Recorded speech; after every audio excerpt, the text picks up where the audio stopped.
Dick Whittington was a very little boy when his mother and father died, so little indeed that he never knew them, nor the place where he was born. He strolled about the country as ragged as a colt, till he met with a wagoner who was going to London, and who gave him leave to walk all the way by the side of his wagon without paying anything for his passage. This pleased little Whittington very much, as he wanted to see London sadly, for he had heard that the streets were paved with gold, and he was willing to get a bushel of it. But how great was his disappointment, poor boy, when he saw the streets covered with dirt instead of gold, and found himself in a strange place without a friend, without food, and without money. Though the wagoner was so charitable as to let him walk up by the side of the wagon for free, he took care not to know him when he came to town, and the poor boy was, in a little time, so cold and hungry that he wished himself in a good kitchen by a warm fire in the country. In his distress, he asked charity of several people. One of them bid him go to work for an idle rogue. "I will," said Whittington, "with all my heart. I will work for you if you let me." The man, who thought this savored of wit and impertinence, though the poor lad only intended to show his readiness to work, gave him a blow with a stick which broke his head so that blood ran down.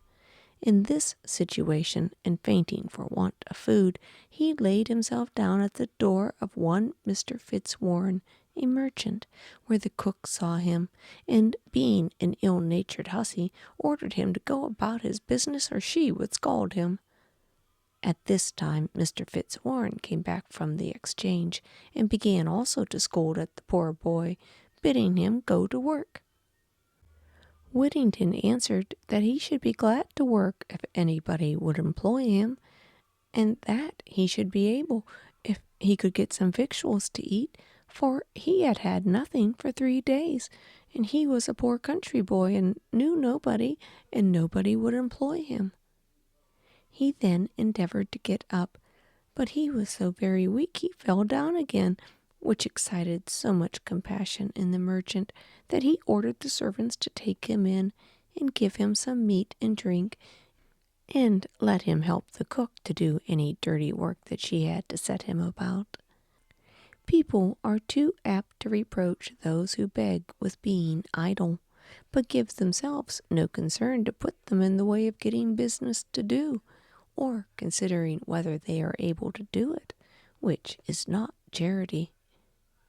But we return to Whittington, who could have lived happily in this worthy family had he not been bumped about by the cross cook, who must always be roasting or basting, or when the spit was idle employed, her hands were upon poor Whittington. At last Miss Alice, his master's daughter, was informed of it, and then she took compassion on the poor boy, and made the servants treat him kindly. Besides the crossness of the cook, Whittington had another difficulty to get over before he could be happy. He had, by order of his master, a flock bed placed for him in a garret, where there was a number of rats and mice that often ran over the poor boy's nose and disturbed him in his sleep. After some time, however, a gentleman who came to his master's house gave Whittington a penny for brushing his shoes. This he put into his pocket, being determined to lay it out to his best advantage, and the next day, seeing a woman in the street with a cat under her arm, he ran up to know the price of it. The woman, as the cat was a good mouser, asked a great deal of money for it, but on Whittington's telling her he had but a penny in the whole world, and that he wanted a cat sadly, she let him have it. This cat Whittington concealed in the garret, for fear she should be beat about by his mortal enemy the cook, and she soon killed or frightened away the rats and mice, so the poor boy could now sleep as sound as a top. Soon after this, the merchant, who had a ship ready to sail, called for his servants, as his custom was, in order that each of them might venture something to try their luck, and whatever they sent was to pay neither freight nor custom, for he thought justly that God Almighty would bless him the more for his readiness to let the poor partake of his fortune. All the servants appeared, but poor Whittington, who, having neither money nor goods, could not think of sending anything to try his luck. But his good friend Miss Alice, thinking his poverty kept him away, ordered him to be called. She then offered to lay down something for him, but the merchant told his daughter that would not do. It must be something of his own. Upon which poor Whittington said he had nothing but a cat, which he bought for a penny that was given him. "Fetch thy cat, boy," said the merchant. "Send her." Whittington brought the poor cat and delivered her to the captain with tears in his eyes, for he said he should now be disturbed by rats and mice as much as ever. All the company laughed at the adventure, but Miss Alice, who pitied the poor boy, and gave him something to buy another cat. While the kitty was beating the billows at sea, poor Whittington was severely beaten at home by his tyrannical mistress the cook, who used him so cruelly, and made such game of him for sending the cat to sea, that at last the poor boy determined to run away from his place, and having packed up the few things he had, he set out very early in the morning on All Hallows Day. He travelled as far as Holloway, and there sat down on a stone to consider what course he should take. But while he was thus ruminating, Bow bells, of which there were only 6, began to ring, and he thought their sounds addressed him in this manner: "Turn again, Whittington, thrice Lord Mayor of London." "Lord Mayor of London," said he to himself. "What would not one endure to be Lord Mayor of London and ride in such a fine coach? Well, I'll go back again, and bear all the pummeling and ill usage of Sicily rather than miss the opportunity of being Lord Mayor." So home he went, and happily got into the house and about his business before Miss Cicely made her appearance. We must now follow Miss Kitty to the coast of Africa. How perilous are voyages at sea, how uncertain the winds and waves, and how many accidents attend a naval life. The ship that had the cat on board was long beaten at sea, and at last, by contrary winds, driven on a part of the coast of Barbary, which was inhabited by Moors unknown to the English. These people received our countrymen with civility, and therefore the captain, in order to trade with them, showed them the patterns of the goods that he had on board, and sent some of them to the king of the country, who was so well pleased that he sent for the captain and the factor to come to his palace, which was about a mile from the sea. Here they were placed, according to the custom of the country, on rich carpets flowered with gold and silver, and the king and queen being seated at the upper end of the room, dinner was brought in, which consisted of many dishes. But no sooner were the dishes put down, but an amazing number of rats and mice came from all quarters and devoured all the meat in an instant. The factor, in surprise, turned round to the nobles and asked if these vermin were not offensive. "Oh, yes," said they, "very offensive, and the king would give half his treasure to be freed of them, for they not only destroy his dinner, as you see, but they assault him in his chamber, and even in bed, so that he is obliged to be watched while he is sleeping for fear of them." The factor jumped for joy. He remembered poor Whittington and his cat, and told the king that he had a creature on board that would soon dispatch all these vermin immediately. The king's heart heaved so high at the joy which this news gave him that his turban dropped off his head. "Bring this creature to me," he said. "Vermin are dreadful in a court, and if she will perform what you say, I will load your ship with gold and jewels in exchange for her." The factor, who knew his business, took this opportunity to set forth the merits of Miss Kitty. He told his majesty that it would be inconvenient to part with her, as, when she was gone, the rats and mice would destroy the goods in the ship. But, to oblige his majesty, he would fetch her. "Run, run," said the queen. "I am impatient to see the dear creature." Away flew the factor, while another dinner was providing, and returned with the cat just as the rats and mice were devouring that also. He immediately put down Miss Kitty, who killed a great number of them. The king rejoiced greatly to see his old enemies destroyed by so small a creature, and the queen was highly pleased, and desired the cat might be brought near, that she might look upon her. Upon which the factor called, "Kitty, Kitty," and she came to him. He then presented her to the queen, who started back and was afraid to touch a creature who had made such havoc among rats and mice. However, when the factor had stroked the cat and called "Kitty, Kitty," the queen also touched her. He then put her down on the queen's lap, where she, purring, played with her majesty's hand, and then sang herself to sleep. The king, having seen the exploits of Miss Kitty, and being informed that her kittens would stock the whole country, bargained with the captain and factor for the whole ship's cargo, and then gave them 10 times as much for the cat as all the rest amounted to. On which, taking leave of their majesties and other great personages at court, they sailed with a fair wind for England, whither we must now attend them. The morn had scarcely dawned when Mr. Fitzwarren arose to count the cash and settle the business for that day.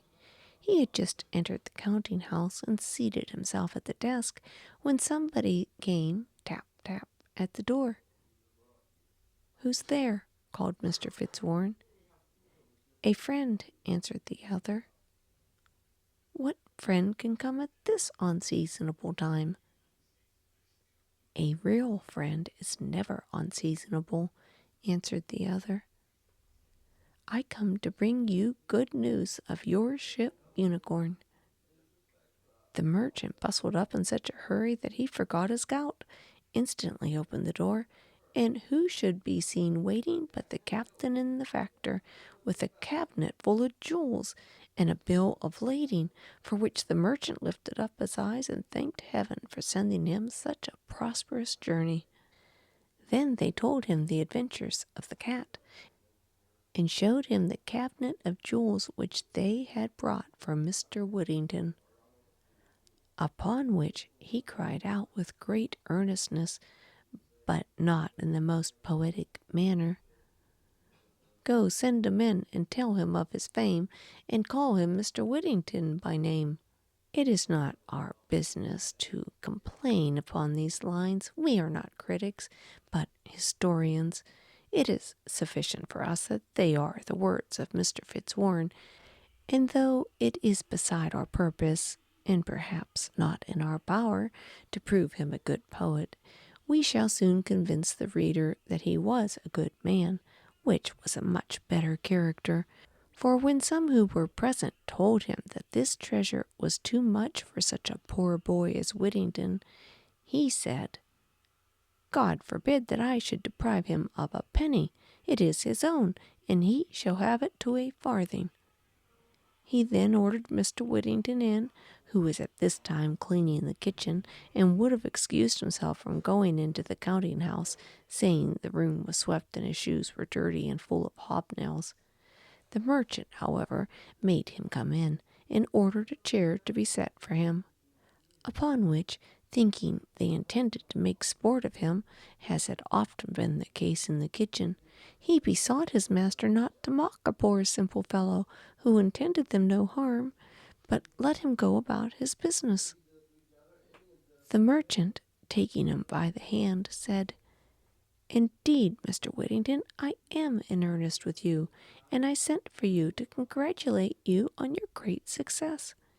Your cat has procured you more money than I am worth, and may you long enjoy it and be happy."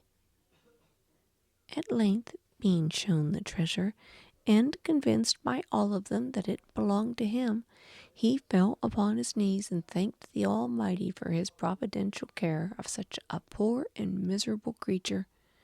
He then laid all the treasure at his master's feet, who refused to take any part of it, but told him he heartily rejoiced at his prosperity, and hoped the wealth he had acquired would be a comfort to him and make him happy. He then applied to his mistress and to his good friend Miss Alice, who refused to take any part of the money, but told him that she heartily rejoiced at his good success and wished him all imaginable felicity. He then gratified the captain, factor, and the ship's crew for the care they had taken of his cargo.